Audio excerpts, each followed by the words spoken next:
আসসালামু আলাইকুম বিউটিফুল আপুরা, কি অবস্থা সবার? আশা করি সবাই ভালো আছো। আল্লাহর রহমতে আমিও অনেক বেশি ভালো আছি। আমি হচ্ছে মহিমা জাহান।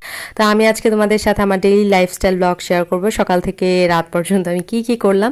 আর হ্যাঁ, তোমরা যদি কেউ একদম ফ্রিতে মেকআপ শিখতে চাও বা মেকআপ বা স্কিন কেয়ার সম্পর্কে রিভিউ দেখতে চাও, প্রোডাক্টের রিভিউ দেখতে চাও, তারা কিন্তু ডেফিনেটলি আমার আরেকটা চ্যানেল এক্সপ্লোর ট্রেন অ্যান্ড ভোগ সার্চ করে সাবস্ক্রাইব করে রাখতে পারো। নাম হচ্ছে আমি স্ক্রিনে দিয়ে দিয়েছি। আর এই চ্যানেলটাতে হচ্ছে আমি আমার ডেইলি লাইফস্টাইল ব্লগ শেয়ার করে থাকি। তো তোমরা যা হচ্ছে ডেইলি লাইফস্টাইল ব্লগ দেখতে পছন্দ করো, তারা কিন্তু ডেফিনেটলি আমার এই চ্যানেলটাও সাবস্ক্রাইব করে রাখবে। তো সকালবেলা উঠে হচ্ছে আমি একদম ফ্রেশ হয়ে গেলাম, হয়ে তারপর খাওয়া দাওয়া করলাম। ওই খাওয়া দাওয়ার ক্লিপটুকু আমি তোমাদের সাথে শেয়ার করতে পারলাম না। তারপরে হচ্ছে আমি চলে এলাম আমার রুমে, আমার বারান্দায়। অ্যাকচুয়ালি বারান্দায় হচ্ছে আমার কিছু গাছ লাগানো আছে। যারা আমার ব্লগ দেখো তারা জানো যে এই জায়গায় আর একটা বড় ফুলের গাছ ছিল, কিন্তু ওইটা হচ্ছে যেহেতু একটু বড় হয়ে গিয়েছিল, মাটি কম ছিল, তাই হচ্ছে ওটা আমি নিচে আবার শিফট করে দিয়েছি। ওইটা আমি তোমাদের সাথে একটু পরে শেয়ার করব যে কোন জায়গায় লাগিয়েছি। অ্যাকচুয়ালি এই ফুলটার নাম আমি ভুলে গেছি। বড় বড় হলুদ কালারের ফুল হয়, অনেকে হয়তো বা চিনো বা নামও জানো, আমিও জানতাম কিন্তু আমি হচ্ছে ভুলে গেছি। যাই হোক, তারপরে হচ্ছে এই যে দেখো আমার হচ্ছে স্ন্যাক প্ল্যান্টের গাছ। এখানে হচ্ছে আরও 2-3টা বেবি স্ন্যাক প্ল্যান্ট হয়েছে, কিন্তু আমি যেগুলো উঠিয়ে অন্য জায়গায় লাগাবো ওইটার এনার্জি আমি পাই না। এবং এখানে দেখতেই পাচ্ছ আমি মানি প্ল্যান্টের গাছ লাগিয়েছিলাম পানিতে। আমাকে তোমরা একটু সাজেশন দিও তো যে এই মানি প্ল্যান্টগুলো কিভাবে হচ্ছে পানিতে রাখলে পাতাগুলো একটু বড় বড় হয় বা গাছের গ্রোথটা একটু ভালো হয়, তাহলে হচ্ছে আমার জন্য একটু হেল্পফুল হবে। কারণ আমি তো গাছ নতুন নতুনই লাগাই বলা যায়, এত কিছু আমি জানি না। তো তোমরা যারা হচ্ছে জানো এই মানি প্ল্যান্টটার গ্রোথ কিভাবে ভালো হবে, কাইন্ডলি কিন্তু আমাকে একটু কমেন্টে জানিও। আর তারপরে আমি চলে এলাম রান্নাবান্না করার জন্য। রান্নাবান্না আমার সব কিছু হচ্ছে গুছিয়ে দেয় আমার শাশুড়ি মা। তো উনি হচ্ছে এখানে শাকটা কেটে সব ঠিকঠাক করে দিচ্ছিল। আর হ্যাঁ, এই শাকটাকে অ্যাকচুয়ালি আমার দাদি শাশুড়ি কেটে দিচ্ছিল। তা আমরা হচ্ছে একটা বাসার মধ্যেই আমি, আমার দাদি শাশুড়ি এবং আমার শাশুড়ি, মানে 3 জনের সংসার বলা যায়। আগে 2জনই ছিলাম, আমি আর আমার শাশুড়ি, বাট এখন হচ্ছে আমার দাদি শাশুড়িও আমাদের সাথেই থাকে। তো আমরা সবাই মিলেই হচ্ছে রান্নাবান্না করি। তারা হচ্ছে কেটে দেয়, আর আমি যখন বাসায় থাকি তখন আমিই রান্না করি। কিন্তু যখন হচ্ছে আমার ভার্সিটি থাকে বা আমি বাসায় থাকি না, আমার কোনো কাজে বিজি থাকি বা হচ্ছে আমি করি না কোনো কারণে, তখন হচ্ছে মাই রান্নাবান্না করে।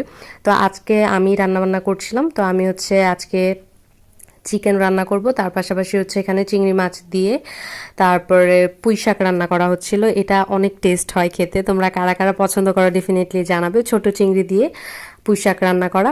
আর তার সাথে আরও রান্না করেছিলাম কলা দিয়ে মাছ দিয়ে তরকারি এবং ডাল। তো এই 3-4টাই ছিল হচ্ছে আমাদের লাঞ্চের মেনু। অ্যাকচুয়ালি বলা যায় না লাঞ্চের মেনু, এটা হচ্ছে আমাদের লাঞ্চ এবং ডিনার দুইটারই মেনু। কারণ আমরা দুপুরে আর রাতের খাবারটা একবারেই রান্না করে ফেলি, আমরা আবার রাতে আলাদা করে রান্না করি না। আর এত প্যারা নেওয়ার টাইমও নেই, তাই হচ্ছে একবারে আমরা রান্না করে ফেলি। তো এই যে আমি রান্না করে নিচ্ছিলাম পুঁই শাক দিয়ে ছোট চিংড়ি। এগুলো খেতে কিন্তু খুবই মজা হয়। আমি আগে একদমই খেতাম না, অনেস্টলি স্পিকিং আমার কাছে একদমই ভালো লাগতো না, কিন্তু বিয়ে হওয়ার পরে হচ্ছে আমি খাওয়া স্টার্ট করেছি অ্যান্ড আমার কাছে এখন ভালোই লাগে। তো এরপর থেকে আমি বুঝতে পারলাম যে অ্যাকচুয়ালি মানুষের টেস্ট বদলায়। আগে আমি মনে করতাম যে না, আমার জীবনে এগুলো পছন্দ হবে না, বাট এখন আমার এগুলো অনেক বেশি ভালো লাগে বলা যায়। যেহেতু এই শাকগুলো হচ্ছে আমাদের একদম আমাদের করা শাক, মানে আমার শ্বশুর এই শাকগুলো লাগিয়েছিল বা গাছগুলো লাগিয়েছিল, ওইখান থেকে একদম তাজা তাজা শাক এনে তারপর হচ্ছে রান্না করা হয়েছিল। আর এই যে মুরগিটা আজকে হচ্ছে আমি একটু ভেজে রান্না করেছি। প্রত্যেক দিন তো হচ্ছে ওই রকম একটু ভুনা টাইপের হয় বা একটু ঝোল টাইপের হয়, তো আজকে হচ্ছে আমি একদম ভেজে রান্না করেছি। আর এই যে আমাদের একদম ক্ষেত থেকে উঠিয়ে আনা শাক, এগুলো সুন্দরভাবে চিংড়ি মাছ দিয়ে রান্না করেছি। এদিকে হচ্ছে আমি ডাল রান্না করে নিচ্ছিলাম। আর কলা দিয়ে মাছের তরকারিটাও আমি তোমাদের সাথে হয়তোবা শেয়ার করে ফেলেছি, আমার খুব শিওর মনে নেই, হয়তোবা ভিডিও ক্লিপ তোমরা দেখে নিয়েছো। তো আমি হচ্ছে কলা দিয়ে একটা সিলভার কাপ মাছ দিয়ে মেবি রান্না করেছিলাম ভেজে।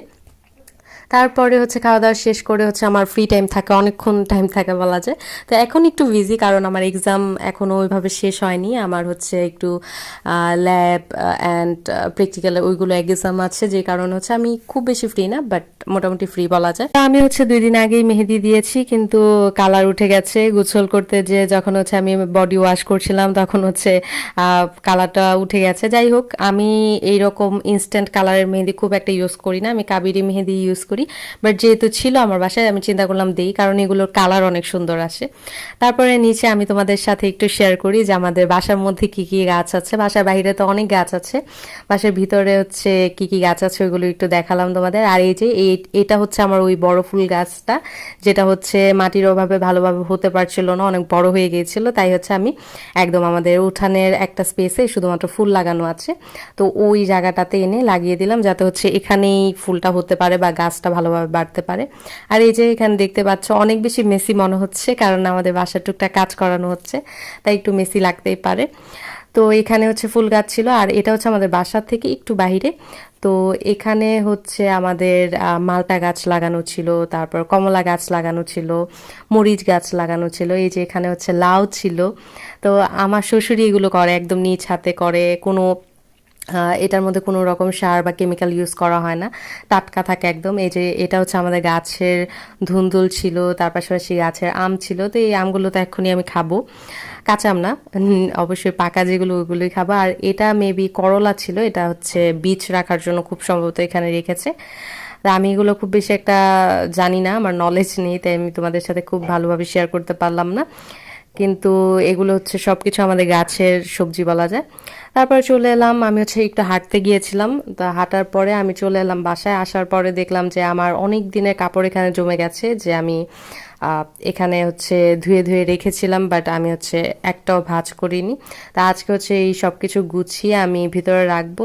অ্যান্ড এই বিছানাটা, মানে এটা হচ্ছে আমার আরেকটা রুমের বিছানা, এটা আমি যতই পরিষ্কার করার ট্রাই করি দেখা যায় কোনো না কোনোভাবে ঘুরে ফিরে এটা হচ্ছে আবার এইরকম এলোমেলো হয়েই যায়। তো যাই হোক, এটা হচ্ছে বলা যায় আমার স্টোর রুমের মতো আমি ইউজ করি। তো এখানে হচ্ছে আমি কাপড়গুলো ভাঁজ করে নিয়েছিলাম, এখন এগুলো হচ্ছে আমি ঠিকঠাক মতো জায়গায় রেখে দিব। তারপরে হচ্ছে আমি আমার ডিনার করে নিব। তো আজকে ডিনারে ছিল হচ্ছে বুট আর ছোলা বুট আর কি, ছোলা বুটের সাথে হচ্ছে আমি এখানে পেঁয়াজ তারপর মরিচ দিয়ে আমরা যে ইফতারের টাইমে যেভাবে বানাই ওইভাবে বানিয়ে নিয়েছিলাম অল্প তেল দিয়ে, এবং তার পাশাপাশি এখানে হচ্ছে আমি একটু লেবু আর শসা ইউজ করেছিলাম, খেতে ভালো লাগে তাই। আমি কিন্তু ডিনারে এই খাবারটাই খাবো, এরপরে আর অন্য কিছু খাবো না। আর আমার কাছে কিন্তু এই ছোলা বুটটা ভালোই ফিলিং লাগে, মানে এটা খাওয়ার পরে আমার কাছে ভালোই ফুল লাগে নিজেকে। আর সাথে হচ্ছে আমি একদম কোল্ড কফি খাচ্ছিলাম, কালকে আমার অনেক বেশি কোল্ড কফি খেতে ইচ্ছে করছিল, তাই আমি অল্প চিনি দিয়ে কোল্ড কফিটা বানিয়ে নিয়েছিলাম। অ্যান্ড ট্রাস্ট মি, এটা খুবই ভালো হয়েছিল, মানে বলা যায় যে মনের শান্তি আর কি, যেই রকম চাচ্ছিলাম একদম পারফেক্টলি ওই রকমই হয়েছিল কোল্ড কফিটা। তো এটাই ছিল আজকে আমার ছোট্ট একটা ভিডিও, আশা করি তোমাদের কাছে এই ভিডিওটা ভালো লেগেছে। যদি ভালো লেগে থাকে আমার চ্যানেলটা সাবস্ক্রাইব করে দিয়ে আমার এই ছোট্ট ফ্যামিলির একজন সদস্য হয়ে যাবে প্লিজ। আর ভিডিওটাতে একটা লাইক করে দিবে, যদি খারাপ লাগে তোমরা কিন্তু ডিসলাইকও করতে পারো, কোনো সমস্যা নেই। আর তোমরা যদি কোনো কিছু জিজ্ঞাসা করতে হয় তোমাদের বা আমার কাছ থেকে কোনো কিছু জানতে চাও ডেফিনেটলি কমেন্ট করবে, আমি কিন্তু সবার কমেন্টে রিপ্লাই দিয়ে থাকি। তো আজকে এই পর্যন্ত, সবাই ভালো থাকো, সুস্থ থাকো, আমার জন্য অনেক বেশি দোয়া করো। আল্লাহ হাফিজ।